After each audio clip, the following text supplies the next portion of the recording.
माता की। अंगराज दानवीर कर्ण की धरती, महर्षि मैही के तपस्थली,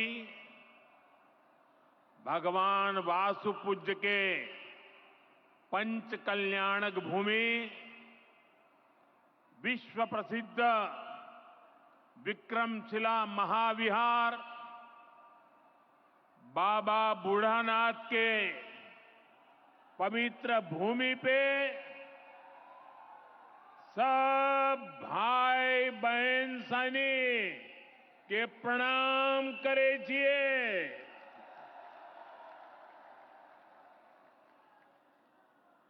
मंच पर विराजमान राज्यपाल श्रीमान आरिफ मोहम्मद खान जी, बिहार के लोकप्रिय एवं बिहार के विकास के लिए समर्पित हमारे लाडले मुख्यमंत्री नीतीश कुमार जी,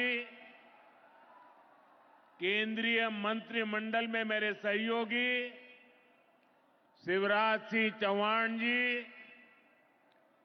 जीतन राम मांझी जी, ललन सिंह जी, गिरिराज सिंह जी,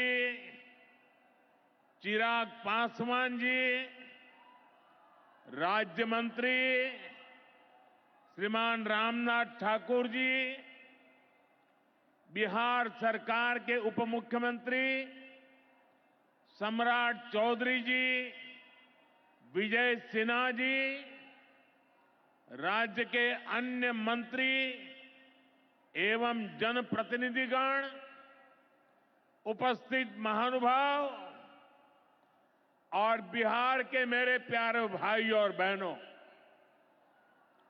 आज हमारे साथ देश के कोने कोने में कई मुख्यमंत्री, कई मंत्री और करोड़ों करोड़ों किसान भी आज इस कार्यक्रम में हमारे साथ जुड़े हुए हैं।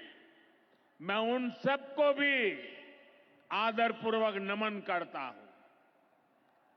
साथियों, महाकुंभ के समय में मंदरांचल की इस धरती पर आना अपने आप में बड़ा सौभाग्य है।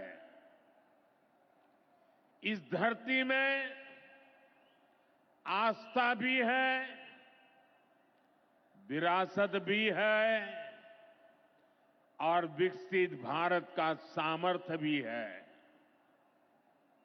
ये शहीद तिलका मांझी की धरती है, ये सिल्क सिटी भी है। बाबा अजगैबीनाथ की इस पावन धरा में इस समय महाशिवरात्रि की भी खूब तैयारियां चल रही हैं। ऐसे पवित्र समय में मुझे पीएम किसान निधि की एक और किस्त देश के करोड़ों किसानों को भेजने का सौभाग्य मिला है। करीब 22,000 करोड़ रुपए एक क्लिक पर देश भर के किसानों के खाते में पहुंचे हैं। और जैसे ही अभी मैंने क्लिक दबाई, मैं देख रहा था यहां पर भी जो राज्यों के दृश्य दिख रहे थे, यहां भी कुछ लोगों की तरफ मेरी नजर गई। वो फटाफट अपने मोबाइल देख रहे थे कि पैसा आया कि नहीं आया, और तुरंत उनकी आंखों में चमक दिखाई देती थी। साथियों, आज जो किसान सम्मान निधि दी गई है, इसमें बिहार के भी 75 लाख से अधिक किसान परिवार है। बिहार के किसानों खाते में आज सीधे करीब 1600 करोड़ रुपए उनके खाते में पहुंच चुके हैं। मैं बिहार और देश के सभी किसान परिवारों को बहुत बहुत शुभकामनाएं देता हूं, बधाई देता हूं। साथियों, मैंने लाल किले से कहा है कि विकसित भारत के 4 मजबूत स्तंभ है। ये स्तंभ है गरीब, हमारे अन्नदाता किसान, हमारे नौजवान, हमारे युवा और हमारे देश की नारी शक्ति।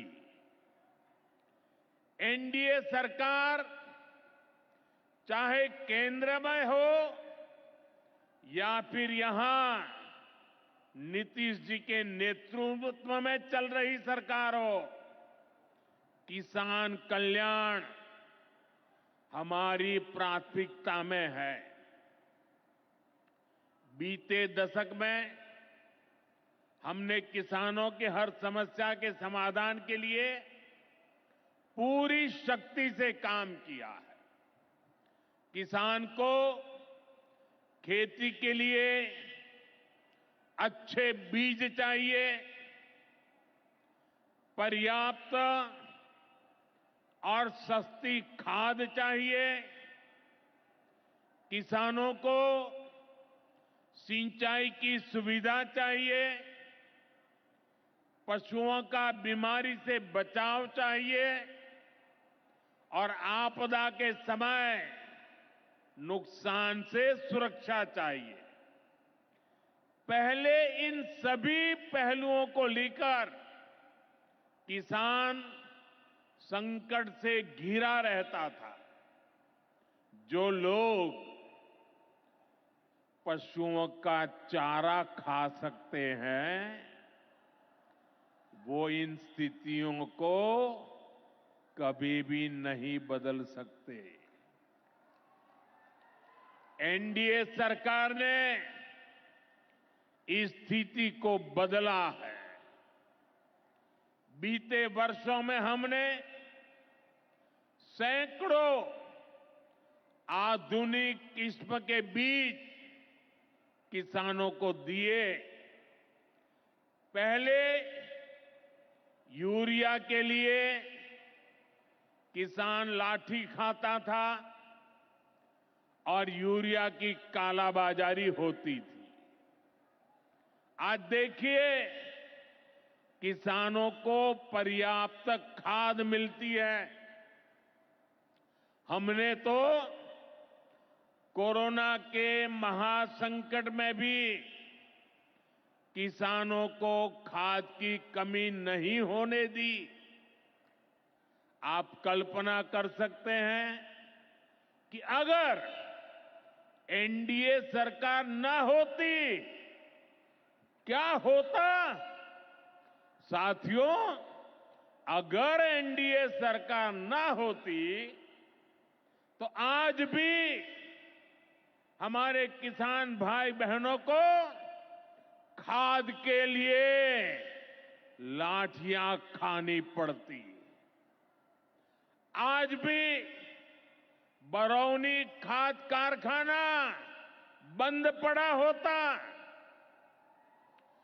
दुनिया के अनेक देशों में खाद की बोरी जो 3,000 रुपये की मिल रही है, वो आज हम किसानों को 300 रुपये से भी कम में देते हैं। एनडीए सरकार न होती तो यूरिया की एक बोरी भी आपको 3,000 रुपये की मिलती। हमारी सरकार किसानों के बारे में सोचती है, उनकी भलाई के लिए काम करती है। इसलिए यूरिया और डीएपी का जो पैसा किसानों को खर्च करना था, वो केंद्र सरकार खुद खर्च कर रही है। बीते 10 साल में करीब 12 लाख करोड़ रुपए जो खाद खरीदने के लिए आपके जेब से जाने थे, वो बच गए। वो केंद्र सरकार ने बजट में से दिए हैं। यानी इतना सारा पैसा, 12 लाख करोड़ रुपया देश के करोड़ों किसानों की जेब में बचा है। साथियों, एनडीए सरकार न होती तो आपको पीएम किसान सम्मान निधि ये भी नहीं मिलती। इस योजना को शुरू हुए अभी करीब 6 साल हुए हैं। अभी तक लगभग 3,70,000 करोड़ रुपए सीधे किसानों के खाते में पहुंच चुके हैं। बीच में कोई बिचौलिया नहीं, कोई कटकी कंपनी नहीं। 1 रुपया दिल्ली से निकले, 100 पैसा सीधा पहुंचता है। ये आप जैसे छोटे किसान हैं, जिनको पहले सरकार की योजनाओं का पूरा लाभ नहीं मिल पाता था। छोटे किसानों का हक भी बिचौलिए हड़प कर लेते थे। लेकिन ये मोदी है, ये नीतीश जी है, जो किसानों के हक का किसी को नहीं खाने देंगे। जब ये कांग्रेस वाले, जंगल राज वाले सरकार में थे, तो इन लोगों ने खेती का कुल जितना बजट रखा था, उससे कई गुना ज्यादा पैसा तो हम सीधे आप किसानों के बैंक खातों में भेज चुके हैं। ये काम कोई भ्रष्टाचारी नहीं कर सकता है। ये काम वही सरकार कर सकती है जो किसान कल्याण के लिए समर्पित है। साथियों, कांग्रेस हो, जंगल राज वाले हो, इनके लिए आप किसानों की तकलीफ भी कोई मायने नहीं रखती। पहले जब बाढ़ आती थी, सूखा पड़ता था, ओला पड़ता था, तो ये लोग किसानों को अपने हाल पर छोड़ देते थे। 2014 में जब आपने एनडीए को आशीर्वाद दिया, तो मैंने कहा ऐसे नहीं चलेगा। एनडीए सरकार ने पीएम फसल बीमा योजना बनाई।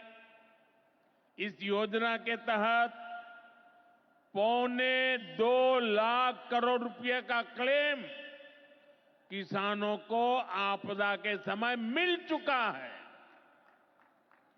साथियों, जो भूमिहीन है, जो छोटे किसान है, उनकी आय को बढ़ाने में एनडीए सरकार पशुपालन को बढ़ावा दे रही है। पशुपालन गांव में हमारी बहनों को लखपति दीदी बनाने में भी बहुत काम आ रहा है। देश में अभी तक करीब 1.25 करोड़ लखपति दीदी बन चुकी है। इनमें बिहार की भी हजारों जीविका दीदियां शामिल है।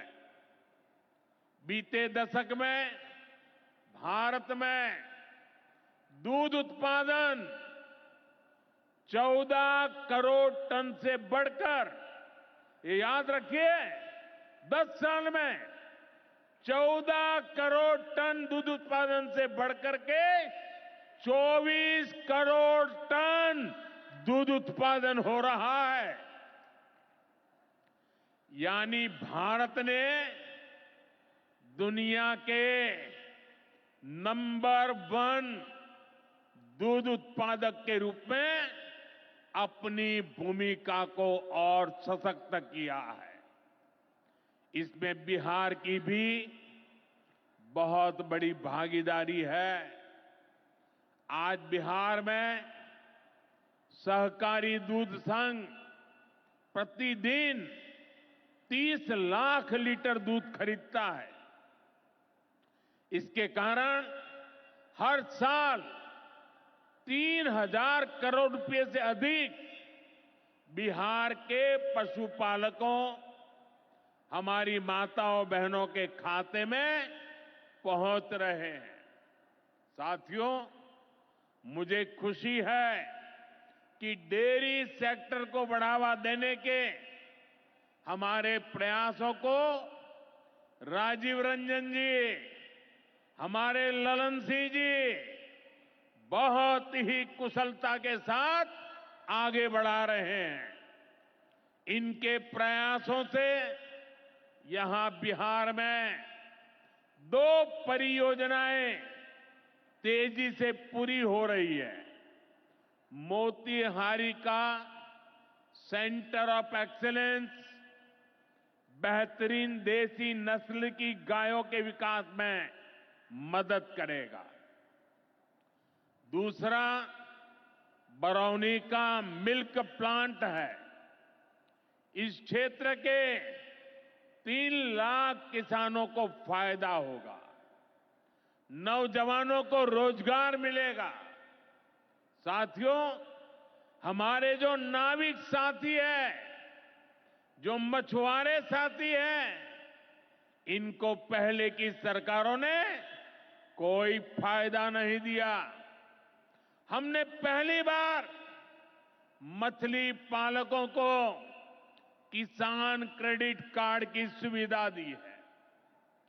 ऐसे ही प्रयासों से आज मछली उत्पादन में बिहार शानदार प्रदर्शन कर रहा है। और अभी जैसे मुख्यमंत्री जी ने बताया, पहले मछली हम बाहर से लाते थे और आज मछली में बिहार आत्मनिर्भर बन गया है। और मुझे याद है 2014 के पहले 2013 में जब मैं चुनाव अभियान के लिए आया था, तब मैंने कहा था कि मुझे आश्चर्य हो रहा है कि बिहार में इतना पानी है, मछली हम बाहर से क्यों लाते हैं। आज मुझे संतोष है कि बिहार के लोगों की मछली की जरूरत बिहार में ही पूरी हो रही है। 10 साल पहले बिहार मछली उत्पादन में देश के 10 राज्यों में से एक था। आज बिहार देश के टॉप 5 बड़े मछली उत्पादक राज्यों में से एक बन चुका है। फिशरीज सेक्टर पर हमारे फोकस का बहुत बड़ा फायदा हमारे छोटे किसानों को हुआ है, मछुआरे साथियों को हुआ है। भागलपुर की पहचान तो गंगा जी में रहने वाली डॉल्फिन से भी होती रही है। ये नमामि गंगे अभियान की भी बहुत बड़ी सफलता है। साथियों, बीते वर्षों में सरकार के प्रयासों से भारत का कृषि निर्यात बहुत अधिक बढ़ा है। इससे किसानों को उनकी उपज की ज्यादा कीमत मिलने लगी है। कई कृषि उत्पाद ऐसे हैं जिनका पहली बार निर्यात शुरू हुआ है, एक्सपोर्ट हो रहा है। अब बारी बिहार के मखाना की है। मखाना आज देश के शहरों में सुबह के नाश्ते का प्रमुख अंग हो चुका है। मैं भी 365 दिन में से 300 दिन तो ऐसे होंगे कि मैं मखाना जरूर खाता हूं। ये एक सुपर फूड है जिसे अब दुनिया के बाजारों तक पहुंचाना है। इसलिए इस वर्ष के बजट में मखाना किसानों के लिए मखाना बोर्ड बनाने का ऐलान किया गया है। ये मखाना बोर्ड मखाना उत्पादन, प्रोसेसिंग, वैल्यू एडिशन और मार्केटिंग ऐसे हर पहलू में बिहार के मेरे किसानों की मदद करेगा। साथियों, बजट में बिहार के किसानों और नौजवानों के लिए एक और बड़ी घोषणा भी की गई है। पूर्वी भारत में फूड प्रोसेसिंग इंडस्ट्री को बढ़ावा देने के लिए बिहार एक बड़े केंद्र के रूप में उभरने वाला है। बिहार में national institute of food technology and entrepreneurship की स्थापना की जाएगी। यहां बिहार में कृषि के क्षेत्र में 3 नए सेंटर ऑफ एक्सीलेंस की भी स्थापित किए जाएंगे। इनमें से एक हमारे भागलपुर में ही स्थापित होगा। यह सेंटर आम की जर्दालू किस्म पर फोकस करेगा। 2 और केंद्र मुंगेर और बक्सर में बनाए जाएंगे, जो टमाटर, प्याज और आलू किसानों को मदद देंगे। यानी किसान हित के निर्णय लेने में हम कोई कसर बाकी नहीं छोड़ रहे। साथियों, आज भारत कपड़े का भी बहुत बड़ा निर्यातक बन रहा है। देश में कपड़ा उद्योग को बल देने के लिए अनेक कदम उठाए जा रहे हैं।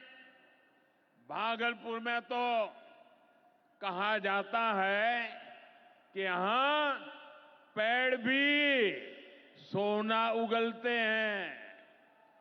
भागलपुरी सिल्क, टसर सिल्क पूरे हिंदुस्तान में मशहूर है। दुनिया के दूसरे देशों में भी टसर सिल्क की डिमांड लगातार बढ़ रही है। केंद्र सरकार रेशम उद्योग को बढ़ावा देने के लिए फैब्रिक और yarn dyeing unit, fabric printing unit, fabric processing unit ऐसे इंफ्रास्ट्रक्चर निर्माण पर बहुत जोर दे रही है। इससे भागलपुर के बुनकर साथियों को आधुनिक सुविधाएं मिलेगी और उनके उत्पाद दुनिया के कोने कोने में पहुंच पाएंगे। साथियों, बिहार की एक और बहुत बड़ी समस्या का समाधान एनडीए सरकार कर रही है। नदियों पर पर्याप्त पुल न होने के कारण बिहार को अनेक समस्याएं होती है। आपको आने जाने में दिक्कत ना हो, इसके लिए हम तेजी से काम कर रहे हैं। अनेकों पुल बनवा रहे हैं। यहां गंगा जी पर 4 लेन के पुल के निर्माण का भी तेजी से काम चल रहा है। इस पर 1100 करोड़ रुपए से ज्यादा खर्च किए जा रहे हैं। साथियों, बिहार में बाढ़ से भी बहुत नुकसान होता है। इसके लिए भी हमारी सरकार ने हजारों करोड़ रुपए के प्रोजेक्ट स्वीकृत किए हैं। इस वर्ष के बजट में तो पश्चिमी कोसी नहर ERM परियोजना के लिए मदद देने की घोषणा की गई है। इस परियोजना से मिथिलांचल क्षेत्र में 50,000 हेक्टेयर भूमि सिंचाई के दायरे में आएगी। इससे लाखों किसान परिवारों को लाभ होगा। साथियों, एनडीए सरकार किसानों की आय बढ़ाने के लिए अलग अलग स्तर पर काम कर रही है। भारत में उत्पादन बढ़े, दलहन और तिलहन में हम आत्मनिर्भर हो, यहां ज्यादा से ज्यादा फूड प्रोसेसिंग उद्योग लगे और हमारे किसानों के उत्पाद दुनिया भर तक पहुंचे। इसके लिए सरकार एक के बाद एक नए कदम उठा रही है। मेरा तो सपना है कि दुनिया की हर रसोई में भारत के किसान का उगाया कोई न कोई उत्पाद होना ही चाहिए। इस वर्ष के बजट ने भी इसी विजन को आगे बढ़ाया है। बजट में एक बहुत ही बड़ी पीएम धन धान्य योजना की घोषणा की गई है। इसके तहत देश के 100 ऐसे जिलों की पहचान की जाएगी जहां सबसे कम फसल उत्पादन होती है। फिर ऐसे जिलों में खेती को बढ़ावा देने के लिए विशेष अभियान चलाया जाएगा। दलहन में आत्मनिर्भरता के लिए मिशन मोड पर काम किया जाएगा। किसान ज्यादा से ज्यादा दालें उगाए, इसके लिए किसानों को प्रोत्साहन मिलेगा। दालों की एमएसपी पर खरीद को और अधिक बढ़ाया जाएगा। साथियों, आज का दिन एक और वजह से बहुत खास है।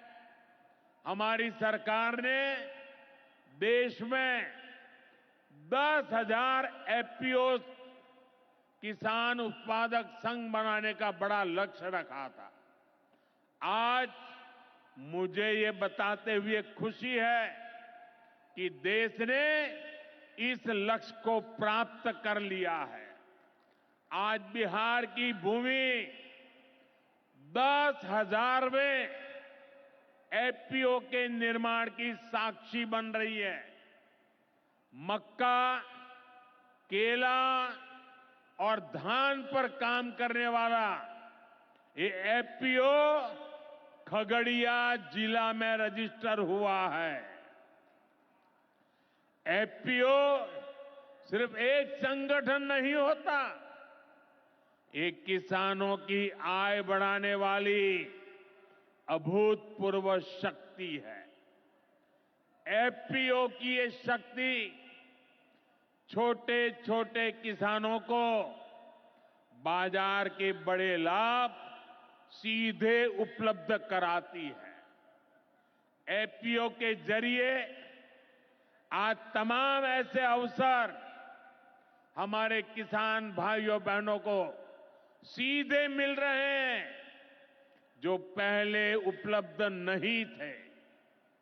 आज देश के करीब 30 लाख किसान एफपीओ से जुड़े हैं और बड़ी बात यह कि इसमें करीब 40% हमारी बहनें हैं। ये एफपीओ आज कृषि क्षेत्र में हजारों करोड़ रुपए का कारोबार करने लगे हैं। मैं सभी 10,000 एफपीओ के सदस्यों को भी बहुत बहुत बधाई देता हूं। साथियों, एनडीए सरकार बिहार के औद्योगिक विकास पर भी उतना ही बल दे रही है।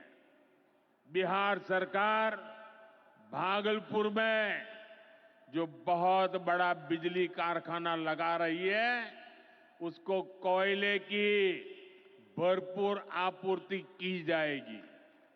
इसके लिए केंद्र सरकार ने कोल लिंकेज को स्वीकृति दे दी है। मुझे पूरा भरोसा है कि यहां पैदा होने वाली बिजली बिहार के विकास को नई ऊर्जा देगी। इससे बिहार के नौजवानों को रोजगार के नए अवसर मिलेंगे। साथियों, पूर्वोदय से ही विकसित भारत का उदय होगा और हमारा बिहार पूर्वी भारत का सबसे अहम स्तंभ है। बिहार भारत की सांस्कृतिक विरासत का प्रतीक है। कांग्रेस आरजेडी के लंबे कुशासन ने बिहार को बर्बाद किया, बिहार को बदनाम किया। लेकिन अब विकसित भारत में बिहार का वही स्थान होगा जो प्राचीन समृद्ध भारत में पाटलिपुत्र का था। इसके लिए हम सभी मिलकर निरंतर प्रयास कर रहे हैं। बिहार में आधुनिक कनेक्टिविटी के लिए, सड़कों के नेटवर्क के लिए, जन कल्याण की योजनाओं के लिए एनडीए सरकार प्रतिबद्ध होकर काम कर रही है। मुंगेर से भागलपुर होते हुए मिर्जा चौकी तक करीब 5,000 करोड़ रुपए की लागत से नया हाईवे भी बनाने का काम शुरू हो रहा है। भागलपुर से औंसडीहा तक 4 लेन सड़क को चौड़ा करने का काम भी शुरू होने जा रहा है। भारत सरकार ने विक्रमशिला से कटारिया तक नई रेल लाइन और रेल पुल को भी स्वीकृति दे दी है। साथियों, हमारा ये भागलपुर सांस्कृतिक और ऐतिहासिक रूप से बहुत महत्वपूर्ण रहा है। विक्रमशिला विश्वविद्यालय के कालखंड में ये वैश्विक ज्ञान का केंद्र हुआ करता था। हम नालंदा विश्वविद्यालय के प्राचीन गौरव को आधुनिक भारत से जोड़ने का काम शुरू कर चुके हैं। नालंदा विश्वविद्यालय के बाद अब विक्रमशिला में भी सेंट्रल यूनिवर्सिटी बनाई जा रही है। जल्द ही केंद्र सरकार इस पर काम शुरू करने वाली है। मैं नीतीश जी, विजय जी, सम्राट जी सहित बिहार सरकार की पूरी टीम को बधाई देता हूं। आप इस प्रोजेक्ट से जुड़ी जरूरतों को पूरा करने में तेजी से जुटे हैं। साथियों, एनडीए सरकार भारत की गौरवशाली विरासत के संरक्षण और वैभवशाली भविष्य के निर्माण के लिए एक साथ काम कर रही है। लेकिन ये जो जंगल राज वाले हैं, इनको हमारी धरोहर से, हमारी आस्था से नफरत है। इस समय प्रयागराज में एकता का महाकुंभ चल रहा है। ये भारत की आस्था का, भारत की एकता और समरसता का सबसे बड़ा महोत्सव है। पूरे यूरोप की जितनी जनसंख्या है, उससे भी ज्यादा लोग अब तक एकता के इस महाकुंभ में डुबकी लगा चुके हैं, स्नान कर चुके हैं। बिहार से भी गांव-गांव से श्रद्धालु एकता के इस महाकुंभ होकर आ रहे हैं। लेकिन ये जंगल राज वाले महाकुंभ को ही गाली दे रहे हैं। महाकुंभ को लेकर भद्दी भद्दी बातें कर रहे हैं। राम मंदिर से चिढ़ने वाले लोग महाकुंभ को भी कोसने का कोई मौका नहीं छोड़ रहे हैं। मैं जानता हूं, महाकुंभ को गाली देने वाले ऐसे लोगों को बिहार कभी भी माफ नहीं करेगा। साथियों, बिहार को समृद्धि के नए पथ पर ले जाने के लिए हम दिन रात ऐसे ही मेहनत करते रहेंगे। एक बार फिर देश के किसानों को और बिहार वासियों को बहुत बहुत बधाई। मेरे साथ बोले, भारत माता की, भारत माता की। बहुत बहुत धन्यवाद।